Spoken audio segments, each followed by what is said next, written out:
Good evening, everybody. A major development in a story the left-wing national media has tried to ignore for 7 years, refusing to cover what could well be the biggest scandal in American political history. The Senate Judiciary Committee today launching an investigation, modest in its beginnings, but demanding to know whether 10 federal agencies knew about rampant corruption in Russia's nuclear industry and its conduct in the United States. Before the Obama administration approved a controversial uranium deal with Moscow in 2010, the main player in the scandal is Hillary Clinton, whose State Department approved a deal to sell uranium-1 to the Russian atomic agency Rosatom. At the time, 4 House Republicans urged the Obama administration to block that deal because of national security concerns. They rightly sounded the alarm that it would give Moscow control of 20% of U.S. uranium reserves and a controlling interest in one of the country's largest uranium mining sites. We've also just learned that the Obama Justice Department had an ongoing criminal investigation for bribery, extortion, and money laundering into officials at Rosatom subsidiaries dating back to 2009, before the approval of the uranium-1 deal. But Secretary of State Clinton was apparently far more interested in a payoff, and the payoff was huge. 9 investors in the Rosatom deal funneled $145 million to the Clinton Foundation before, during, and after the U.S. government approved the deal. And former President Bill Clinton also benefited directly and personally, raking in $500,000 for a speech in Moscow paid for a Kremlin-backed bank while Clinton was still Secretary of State. Now, critics want to know whether Obama administration officials who covered for the Clintons were aware as well of the Russian racketeering, because those same officials are now leading the Russia witch hunt against President Trump.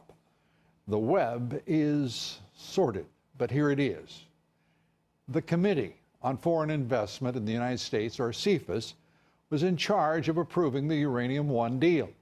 Hillary Clinton was part of CFIUS as Secretary of State. So was then Attorney General Eric Holder, who had to know as part of his job that the FBI was investigating Russian corruption in this country. Robert Mueller was then FBI director during the Russian uranium investigation, and so was his successor, James Comey, who took over the FBI in 2013.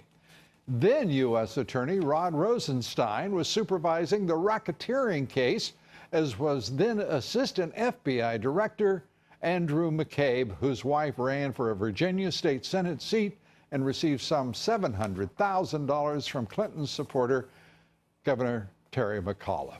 If all of those deep state dwellers and left minions, if you will, for the Clintons in many cases, covered for the Clintons, how are they now allowed to be the ones pursuing something called Russian collusion allegations against President Trump and his administration? Attorney General Jeff Sessions today was pressed on what the Justice Department is doing about the scandal, but it is certainly not much. I would offer that some people have gone to jail in that transaction already, but the article talks about other issues. So without confirming or denying the existence of any particular investigation, I would say I hear your concerns and they will be reviewed. And they will be reviewed. Joining me now, Fox News legal analyst Greg Jarrett. Greg, good to see you, and let's turn first to the implications here of the Judiciary Committee opening up the investigation into what Peter Schweizer, the author of Clinton Cash, had laid before the American people well in advance of the 2016 presidential election.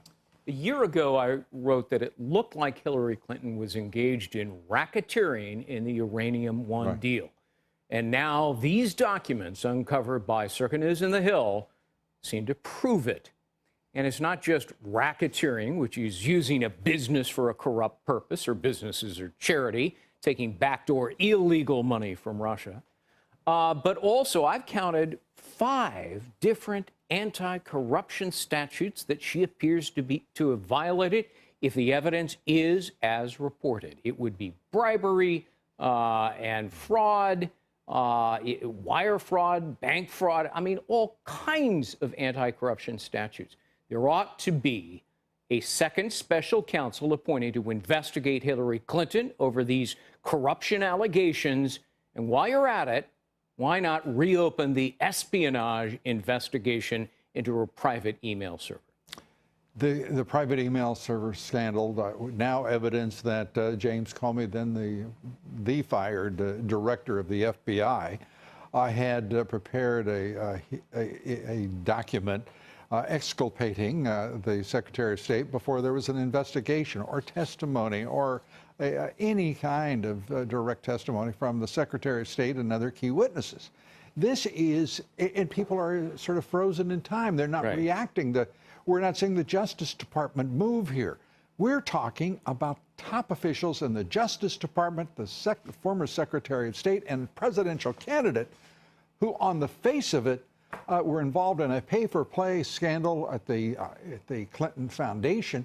And as you say, the Espionage Act violations that would attend to a private email server in her own home. Looks like the fix was in, right, Lou? Yeah. Yeah. I mean, that's the only way to explain how she escaped prosecution for the private email server, which is clearly a violation of the Espionage Act. She had 110 plus classified documents in a place that was unsecure and unauthorized. That is per se violation of the Espionage Act. Destroying PDAs, destroying computers, laptops. Under subpoena by Congress. And as if nothing had happened, the Justice Department just simply wilts and goes away. The FBI doesn't enter in a separate scandal, the Democratic National Committee. Right.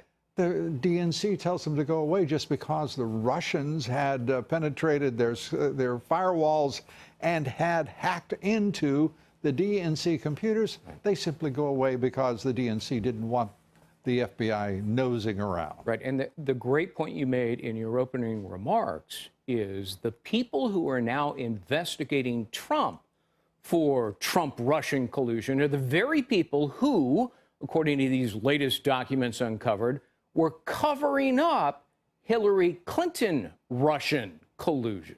I mean, think of these names. We're talking about Rod Rosenstein, who is the Deputy Attorney General, who named, in point of fact, Robert Mueller to be the special counsel who was then FBI director. You go on as you watch this thing explode. These conflicts of interest are so obvious and straightforward and palpable. How could anyone, even at the time, ignore the evidence of corruption in this country that had been perpetrated by and enabled by Russian agents? And $145 million suddenly drops on the Clinton Foundation, the largest donation by far. And this is the result. 20% of U.S. uranium reserves. Did you ever wonder how the Clintons got so rich so really quickly? Now we know. Yeah. And look, in addition... Well, at least part of it was speaking fees. In addition to a second special... Yeah, nanosecond, there was a speaking fee there for little speech. In addition to appointing a second special counsel to investigate Hillary Clinton, Mueller and Rosenstein need to recuse themselves or be fired from the current Trump-Russia investigation and put somebody else in there, a new special counsel if you have to. But there's no evidence here. I mean, at some point, can't the leadership of the Republican Party controlling the Senate and the House, the Senate Intelligence Committees, find the integrity and the guts to do the right thing? Well, there's very little integrity and guts in Washington, D.C. You know that. There's a dearth of that in the nation's capital. I keep hoping, as do I think most people, that somewhere we would find somebody with the guts, at least transitory courage, to actually do the right thing, because this has persisted now for so long, over a year of FBI investigation, over 9 months of congressional investigation, and nothing. Yeah. But meanwhile, we're talking about going back 8 years to the beginning of the Obama administration and the corruption that is in everyone's face. I don't know how you keep this quiet. For 7 long years, they hid it not only for the American public, all this bribery and corruption and extortion and kickbacks and money laundering by Russia and the funneling of money to Hillary Clinton, but they had a legal duty to tell Congress, and they did not.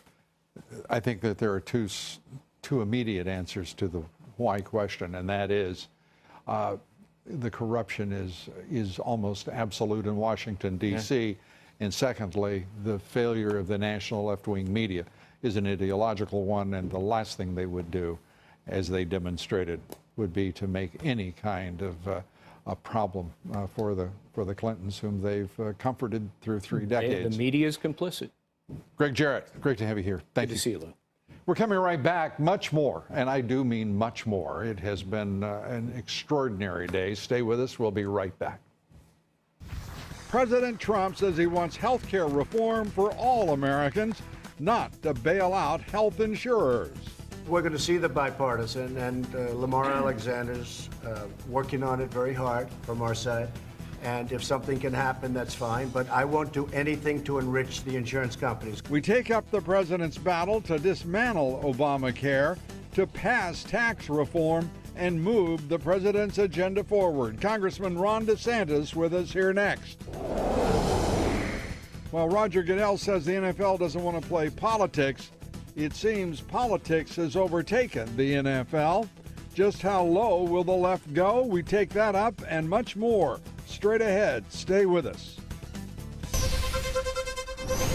President Trump today pulled his support for the bipartisan Alexander Murray health care plan in the Senate.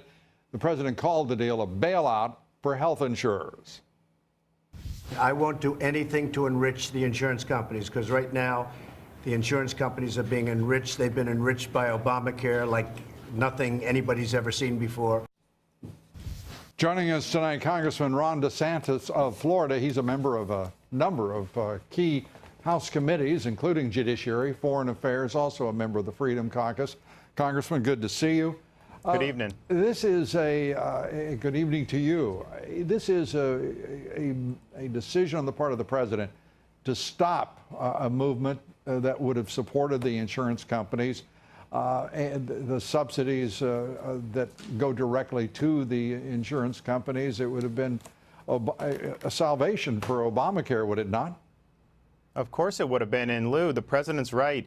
The insurance companies have made a killing off of Obamacare. They're basically guaranteed profits because people are forced to buy their product with all kinds of restrictions about whether competition can enter the market. So it would be a bailout of the insurance company with no relief for the people whose premiums and deductibles have gone up so much. And so I think the president is siding with taxpayers and with patients here. I think that's the right thing. I hope that the Senate eventually, if we can do tax reform, will finally find a way to honor their promises and find 50 votes to repeal and replace this thing. The reason we're still here is because you had a handful of U.S. senators who broke their promise that they made to the American people to repeal and replace. Tomorrow's vote on the budget is critical because it lays the foundation for tax reform. This is a very delicate process that the president has embarked upon, selling as hard as he can tax reform, at the same time calling on the leadership of both the Senate and the House to do their jobs. I would have to say the president looks about as presidential as any president could in trying to move all of these agenda items that he campaigned on through the House and the Senate. He gave a great speech last night at the Heritage Foundation. I was there. He hit on all the right points and made a very strong case for why this will really help middle-class families and help our economy. He also outlined all the things he's done so far this year, from Neil Gorsuch to Nixon, the Paris Climate Accord. And here's the thing.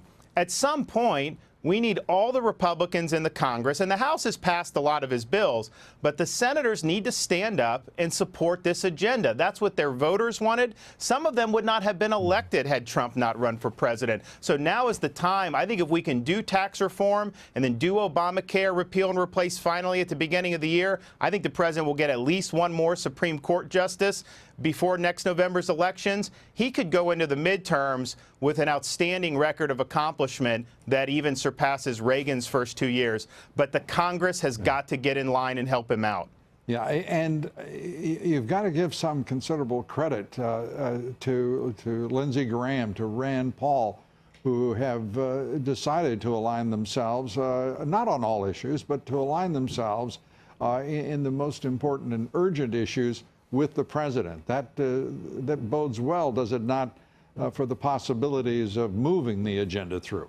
I think so. And Lou, when you go back and talk to voters, Republican voters all say the same thing. They say the Senate needs to get its act together. These guys only work 2.5 days a week. They take recesses every other week. Support the president and get this done. And the senators know that the voters are fed up. They're not going to take their excuses anymore. And I think the president's done a good job of highlighting those senators who haven't been helpful along the way. That really focuses our grassroots attention on holding those people accountable. Well, holding people accountable, to me, Senator Chuck Grassley deserves great credit for finally, at long last, we are seeing an investigation begin. It is beginning somewhat quietly and carefully, but an investigation into the conflicts of interest that surround Hillary Clinton's time as Secretary of State, her role as a member of CFIUS, as well as the Secretary of State, her pay-for-play foundation, that and the former President Bill Clinton, and all that Russia did. You talk about meddling in an election. They were running a racketeering enterprise in this country, and with a lot of people in Washington, D.C. in that swamp aiding and abetting them. Oh, this is a massive bombshell. And everything you said is true, Lou, but it also goes further than that. What has the Congress in Washington been preoccupied with?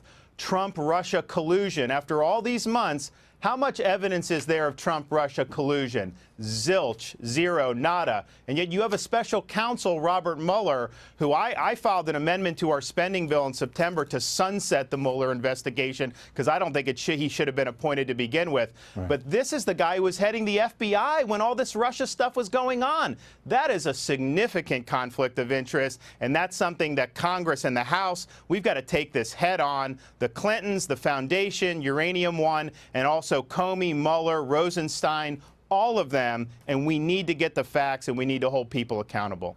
All right. Congressman Ron DeSantis, as always, good to have you here.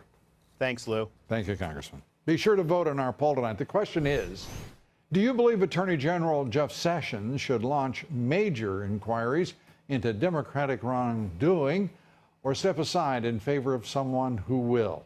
Cast your vote on Twitter at Lou Dobbs. Follow me on Twitter at Lou Dobbs. Like me on Facebook, on Instagram at Lou Dobbs Tonight. Firefighters in California reporting progress now against the deadliest wildfires in that state's history. 34,000 people remain evacuated, down from 100,000 last week. At least 42 people have been killed in those wildfires. Nearly 6,000 homes and businesses destroyed. On Wall Street today, another day for the history books. The Dow Jones Industrials rallying 160 points, closing above 23,000 for the first time ever. The S&P up 2, the Nasdaq up a fraction, but all enough to close at record highs. Volume on the big board just under 3 billion shares. The Dow hitting that milestone just 54 trading days after it crossed over 22,000. That is the fourth fastest 1,000-point gain in history. Since the election, markets have had a paper gain of more than $5 trillion. And a reminder to listen to my reports 3 times a day, coast to coast, on the Salem Radio Network. Up next, Attorney General Jeff Sessions isn't saying whether the Department of Justice is investigating Clinton collusion with the Russians. It's for real, the evidence for all to see. So why not? I'll have a few thoughts coming up in my commentary tonight. Stay with us. Much more ahead. The Senate Judiciary Committee today grilled the Attorney General for more than 4.5 hours. This Jeff Sessions' first appearance before the committee since his confirmation hearing back in January. Chairman Chuck Grassley has finally ordered the committee to investigate the Uranium One deal, a deal that transferred 20% of U.S. uranium assets to the control of Russia and resulted in almost $150 million in donations, perhaps bribes is the better and more accurate word, to the Clinton Foundation, while Hillary was serving as Secretary of State in the Obama administration. Involved in the administration's investigation of Russian bribery were a lot of other well-known names now. Then FBI Director Robert Mueller, now special counsel. Then U.S. Attorney Rod Rosenstein, now the Deputy Attorney General who appointed Mueller as special counsel. And the FBI Deputy Director Andrew McCabe, who himself is under investigation as well. Sessions defended Rosenstein when asked whether he should recuse himself from any investigation in the so-called Russian bribery scandal. It would be his decision. He's a man of integrity and ability. If he feels that he has a inability to proceed with any investigation, it would be his responsibility to make that determination. All of this as pressure mounts for an investigation into the exoneration of Hillary Clinton by fired FBI Director Comey, who wrote a letter absolving her before interviewing her or other key witnesses. The Department of Justice apparently hasn't taken action on Comey, on Clinton or Clintons, or the highly suspicious and pernicious activities of Fusion GPS. The department, along with the FBI, only stonewalling congressional investigators on the Trump dossier and Fusion GPS. Sessions combative today in refusing to give the committee any account of his privileged White House conversations, and frustrating even the members of the committee who are ostensibly on his side. Whatever his reasons, it's well past time for Sessions now to demonstrate to the American people that he will bring high energy and purpose to the investigation of 8 sordid years under President Obama and, yes, the Clintons. Our quotation of the evening, this from Niccolo Machiavelli. He who wishes to be obeyed must know how to command. Mr. Attorney General, we're coming right back. Fusion GPS officials stonewalling, blocking the search for answers in the fake Russia collusion probe as they plead the fifth on Capitol Hill. Where is the Department of Justice investigation? We take up the Russia witch hunt against the president. And this daring daredevil will show you what it's like to live on the edge. And we'll have the stomach-churning video for you right here next. We'll be showing that to you right after these words. We'll be right back. Well, let's talk swamp. 2 co-founders of the opposition research firm behind the controversial discredited Trump dossier repeatedly pleading the fifth before the House Judiciary Committee today. Fusion GPS partners Peter Fritsch and Thomas Catan refusing to answer questions about their involvement in compiling the opposition research, and they wouldn't tell anybody who paid for it, interestingly enough. Well, joining me now, Chris Farrell, Director of Investigations and Research for Judicial Watch. He and Judicial Watch, Tom Fitton and the whole organization doing just a marvelous job in behalf of the public's right to know. And first, thanks. And secondly, good to see you. Thank you, Luke. Let's turn to this Fusion GPS. This may be some of the most intriguingly sinister people involved in quote-unquote opposition research, and also some of the most arrogant, which is saying something in the swamp itself. Yeah, this is these are headhunters. These are guys who go out and seek to make or break political opponents using all sorts of active measures and information operations campaigns. They look to either smear somebody or turn them into a hero. And they do it using some pretty sophisticated means. And there really are no bounds to where they will or will not go. So why isn't somebody going after them because they had a role here and it's important that that role be understood, or do they have so much opposition research, in quotes, that they can't be touched? I don't think it's the latter. When it comes, look, Lou, the problem that we're facing, and I was listening earlier on the show, we've gone so far beyond the pale. As a country, we have slid off the edge into the land where it's really a giant socialist organ operating that protects itself. And so you're talking about the deep state. You're talking about correct. And you see offense after offense of government at every level. Offense after offense, and you find out that laws are for the little people. The Clinton gang walks away. People say, well, hey, where's the Department of Justice investigation? Where's the FBI? Half the time they're complicit. You just reviewed the whole saga of the Russian uranium deal going back years. They covered it up.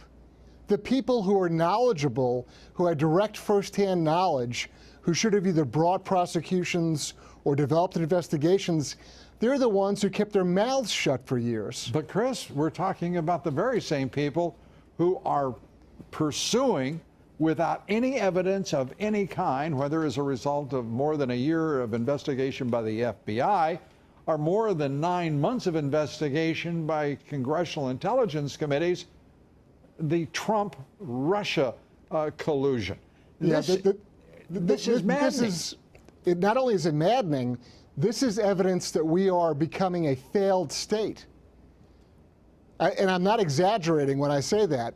When the entire Justice Department is paralyzed, where there's no investigations, no real investigations, there's these make-believe congressional hearings that are nothing more than, sound bites, and people openly flaunt and really hold the Congress in contempt.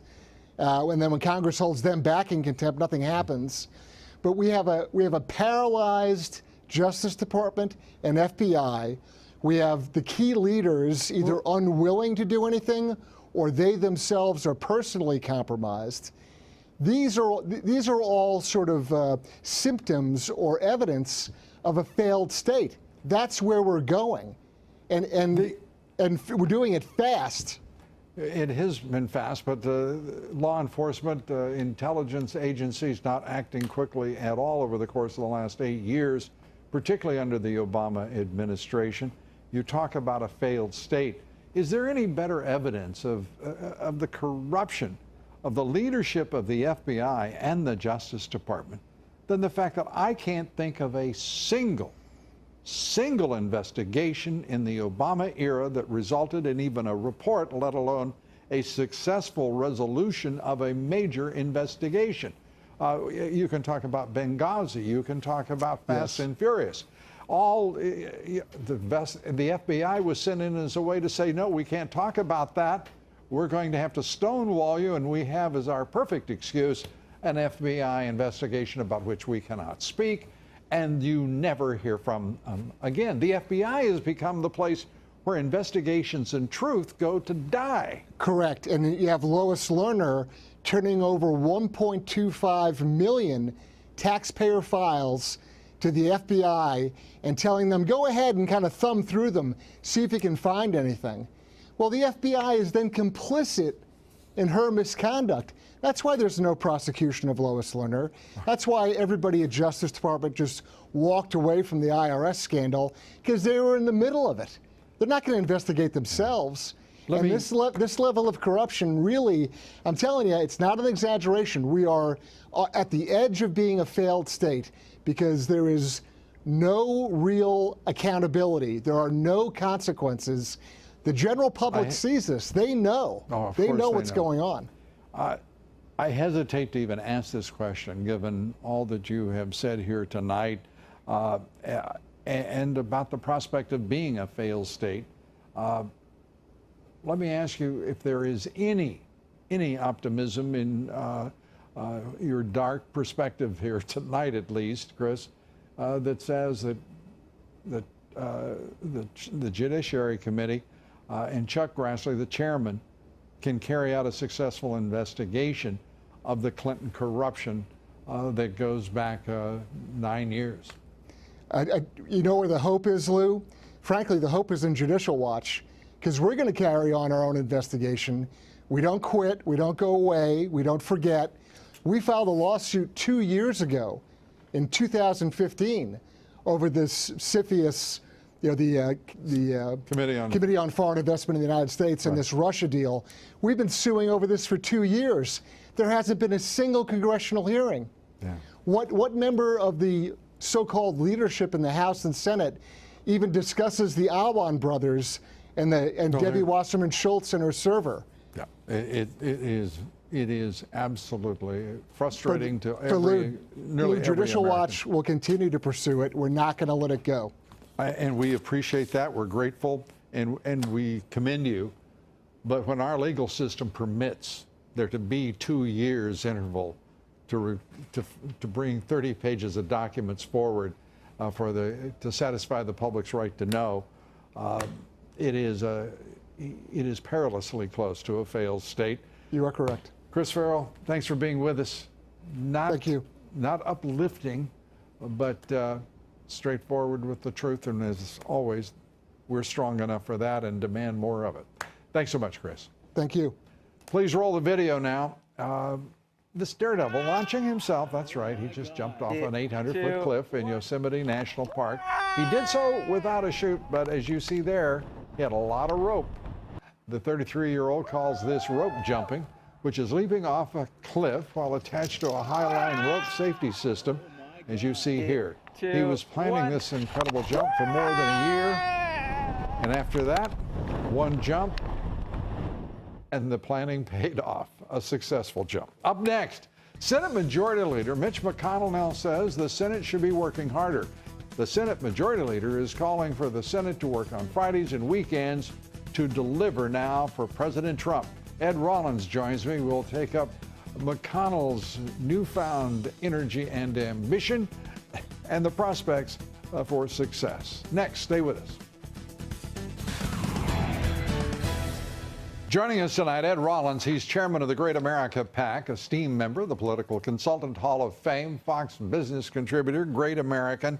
Good to see you. Thank you. Nice to be with you. Thank you. Chuck Grassley announces he's going to go after Hillary Clinton and the conflicts of interest that just surround her tenure as Secretary of State, the sale of Uranium One, and the Clinton Foundation. Here we go. All I can say is right on. He should have done this 9 months ago, but I'm happy to have him do it right now. He could be a tough investigator. He's chairman of the Judiciary Committee. There's plenty of stuff out there, and we ought to go find out what it is. Yet for 5 hours today with the Attorney General before his committee, the focus was on the nonsense with collusion with Russia. And I understand the partisan aspect of it. The Dems don't mind looking like fools just so they can keep the focus on that nonsense instead of the real collusion, which is between Clinton and the Russians. I think Sessions was very weak today, and I'm a fan of his, as you know, not necessarily as the Attorney General. And I thought for a former member, they treated him not very well, and equally as important, he didn't fight very effectively. You mean you think Al Franken isn't a mannered fellow? I don't think he's a mannered. I didn't think he was a very good comedian either. Certainly not a good senator. But at the end of the day, you just can't stand there and take it. I mean, I think what we want as an Attorney General to be more aggressive and a lot of things. I think the evidence is there, as you've had throughout this show, to really go make a run at this thing, and you're never going to satisfy the American public until you do.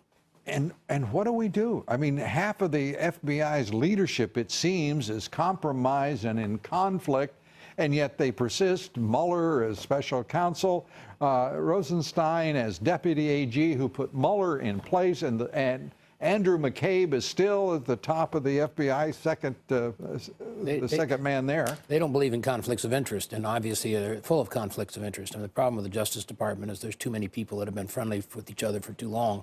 And I think the reality here is if you're going to have a special prosecutor, you really need someone who's independent of that element, who can go look at things. And Yeah, you and I know that. Right. What do we do now? Well, I think it's up to the president. I think the president needs to bring his attorney general over and say, listen, you don't have to excuse yourself on this one. This has nothing to do with what you did or didn't do in the campaign. Right. I want a full-scale investigation. You work for me. I want to find out what was going on there and how all this got started and how to get it stopped. Sessions, for whom I've got immense respect. He's been on the right side of so many issues over so long in the U.S. Senate, and he is now innervated.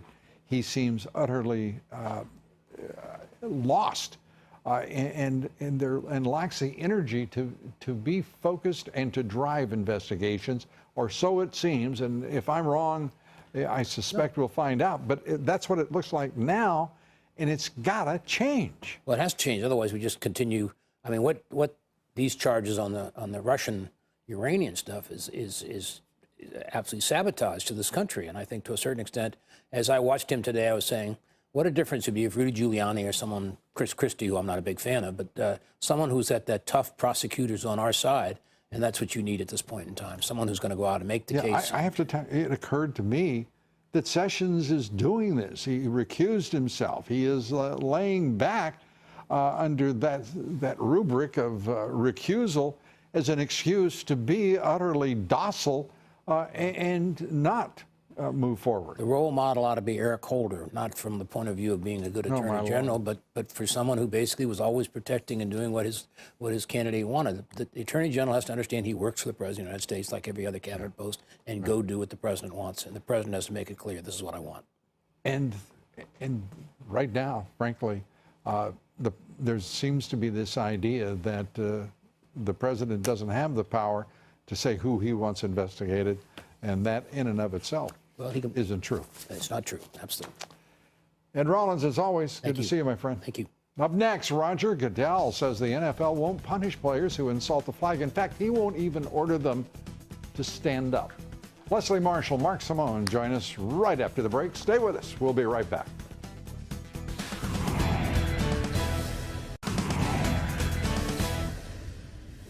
In our poll last night, we asked you, do you believe the NFL should focus on the game and entertainment of its fans rather than political issues?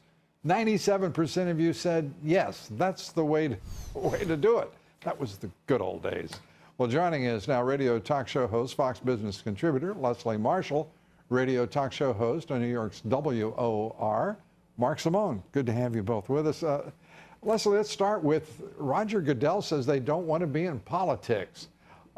Does that make any sense at all? Yes, it's football. It's a sport, one of the great pastimes in America. And I don't think they should be involved. And I think that's why the NFL has made, which I think is the right decision, which is to say, we're not getting involved in that. You want to stand, you want to kneel, that's your choice. It's your First Amendment right. We're here to play football. I want to point out, Lou, that the NFL is the only sports league that has the American flag on their helmet. So it's interesting. It's interesting because, you know, they're playing with the flag on their helmet. We can get into the conversation whether they're being, patriotic or not, and what their motivation and reasons are for kneeling. But I think the NFL has made the right choice because this is about football. I don't think we have to have much of a conversation about whether they're patriotic or not. They're insulting the flag, the national anthem, the country, our military, veterans, all Americans who, and they keep talking about, well, they respect the country. Well, that's great.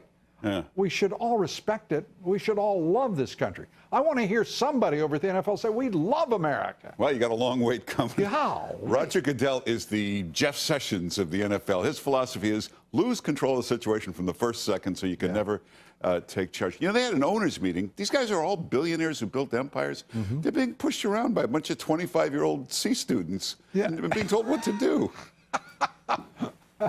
Well, I don't know if you're talking about the staff of the NFL or... Well, the players. These 25-year-olds are pushing these billionaires around. We'll tell you what we're going to do. It's stunning. And by the way, they're going to get pushed around by some more people, too, because the fans are abandoning this, Leslie. They're abandoning what was a sport and an NFL league. They've lost 30 points in approval.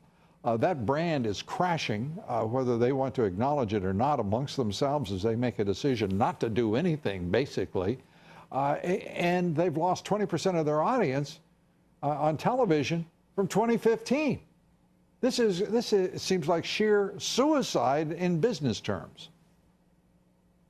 Well, quite frankly, if we look at numbers, I mean, NASCAR is in the toilet and all of the ratings have been coming down for years. But I have to say, one of the things I do notice about Americans, and I'll give you a quick thing for me, Lou, I've had people on radio that say, I hate what you just said. I disagree with you. Mark will understand this as well. I'm never going to listen to you again. And 6 weeks later, they come back. And the reason I say that is I do think that the American public, regardless of this political issue, will come back because people that love football and love their teams, they are diehard fans, even though they may be angry right now. Leslie, Mark has just given us the 6 week point. This is the 6th week.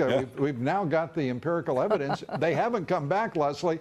In fact, the slide continues. I see no sign of any resiliency. People are really hacked off. No, the only upside to this is you couldn't get New York Giants season tickets for years. Now we'll be able to get them at least. Well, what are you going to watch? Well, I'll be the only one there, but. Well, and the president, Leslie, and I know that you've got to be thrilled with this. I mean, he's winning again, and teaching object lessons in culture, in respect, and patriotism, and reminding people it does matter. You get the last word. I don't think I wouldn't disagree that the president won this one with the American public, but I don't think the American public is saying I feel this way because the president does and I support the president necessarily. I feel that a lot of people out there, like the onset of the conversation, don't want politics in with their sports, and then there are those that just feel you should stand for the American flag, the national anthem, hand over heart. Period. We got to run. I'll just remind everybody one definition of leadership, which I think applies. To lead is to give every follower the view that it was their idea. Good night.